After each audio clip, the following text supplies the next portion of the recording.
Today, we have humans floating in low Earth orbit, looking down at a planet entirely covered by our technology and cities. But this absolute mastery over our environment is a recent development in our story. If you go back 4.5 billion years ago, there were no forests, animals, or people. Earth was a volatile sphere of molten rock and fire. As it slowly cooled, oceans formed, and within those waters, the first simple life appeared. Over millions of years, tiny aquatic organisms evolved into fish, reptiles, and eventually towering dinosaurs. For an incredibly long time, massive, heavily armored reptiles were the apex predators, holding absolute dominance. It wasn't until about 7 million years ago, in the dense forests and open grasslands of Africa, that our specific ancestors began to emerge. One of those early ancestors was Australopithecus. They stood about 4 to 5 feet tall and were covered in hair. They lacked sharp claws, prominent fangs, and the speed to outrun predators. But they possessed one crucial adaptation. They could walk upright on 2 legs. That raises an obvious question. Without natural weapons or thick armor, a physically vulnerable creature should have been easy prey on a hostile savanna.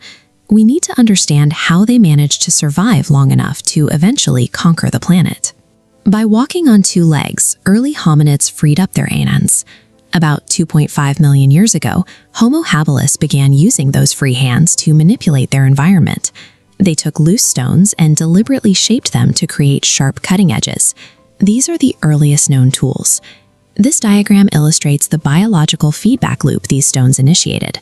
With a sharp edge, early humans could easily slice meat from carcasses and shatter thick bones to reach the nutrient-dense marrow inside, meaning a massive increase in caloric energy. That extra energy supported much stronger bodies. Around 1.8 million years ago, Homo erectus appeared.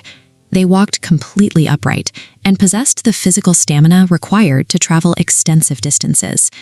Using their new endurance, Homo erectus began to migrate out of Africa into Asia and Europe. They also started organizing. Working in coordinated groups, they hunted wild horses, deer, and other large game.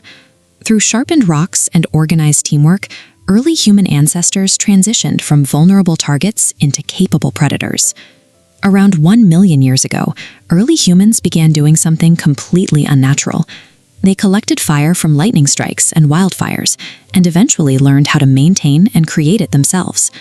This visualization shows the metabolic cost of digestion.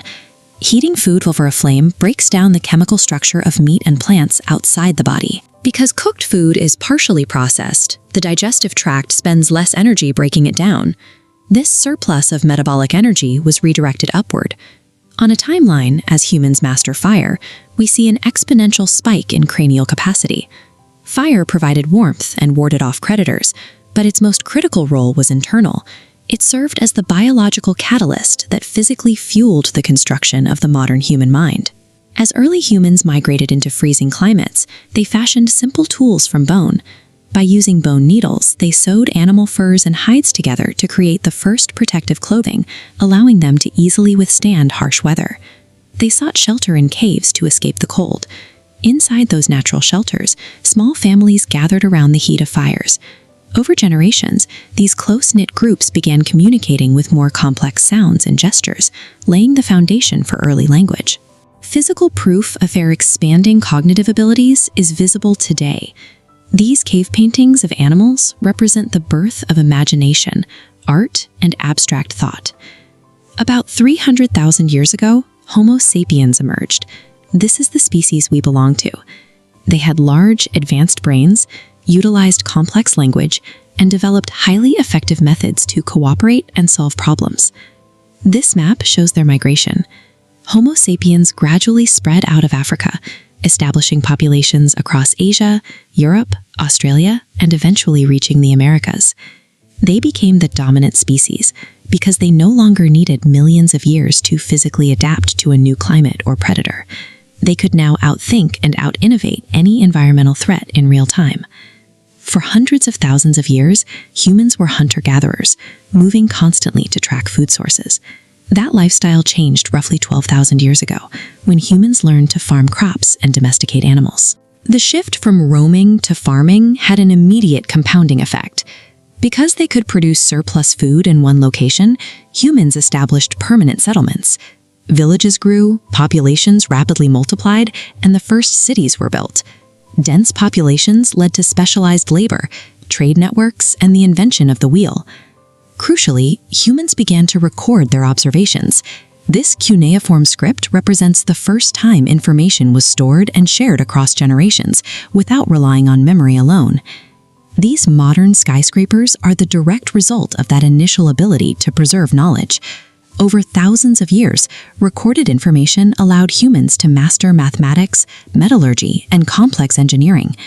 We transitioned from the first simple permanent settlements to these massive, towering vertical cities of steel and glass. Every skyscraper, satellite, and computer network is the unbroken result of a vulnerable, upright walking ape that figured out how to shape a rock and harness a flame. The journey of human evolution is still actively taking place. The next chapters belong to us. Thanks for watching. If you could travel back in time, which era of human history would you want to witness with your own eyes? Please let us know in the comments.